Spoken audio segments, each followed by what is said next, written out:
Sir नमस्कार. काय नाव तुमचं? संदीप पाटील. पाटील साहेब. प्रॉपर गाव साहेब? शिरोली पुलाज. शिरोली पुलाज म्हणजे कोल्हापूर. ओके. तुम्ही एक 4 महिन्यापूर्वी आमच्या समर सोशल फाउंडेशन मध्ये आला होता. काय त्रास होता म्हणून आला होता? शुगर तुम्हाला उद्भवली होती. साधारण शुगर किती होती तुमची? शुगर HbA1c 10.4 होती. HbA1c 10.4 होता तुमचा. ओके. त्रास तुम्हाला काय होत नव्हता, पण पॉलिसी करताना तुम्हाला ते चेकअप करायला सांगितले त्याला जाणवलं.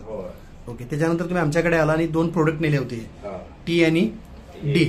हे दोन्ही तुम्ही वापरायला चालू केले.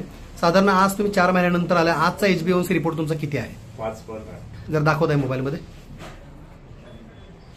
बाकी तब्येतीमध्ये काय तुम्हाला आधीही काय जाणवलंच नव्हतं?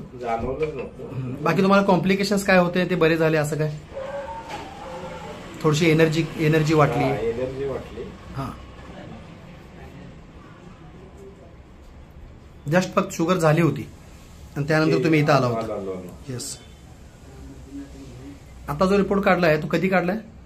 2 तारखेला काढलाय. एज किती आहे? 38 एज आहे. हा आहे तुमचा रिपोर्ट सध्याचा. आधी किती होती म्हटलं तुम्ही? 10.4 HbA1c होता. सध्या तुमचा HbA1c आहे 5.8 आणि PP शुगर आहे 119. म्हणजे टोटल नॉर्मल रिपोर्ट तुमचा आलेला आहे. ओके. ॲलोपॅथीच्या ज्या गोळ्या तुम्हाला आता चालू आहेत, ज्या तुम्ही मगाशी मला दाखवल्या, त्या डॉक्टरच्या सल्ल्यानंच कमी करायच्या आहेत किंवा हळूहळू तुम्ही ग्लुकोमीटरवरती चेक करत किंवा लॅबला चेक करत करत थोडंसं कमी करणं गरजेचं आहे. बाकी हा कोर्स तुम्ही कंटिन्यू करा. ओके. संस्थेच्या ह्या अभियानाशी खुश आहात ना? होय. थँक्यू. धन्यवाद.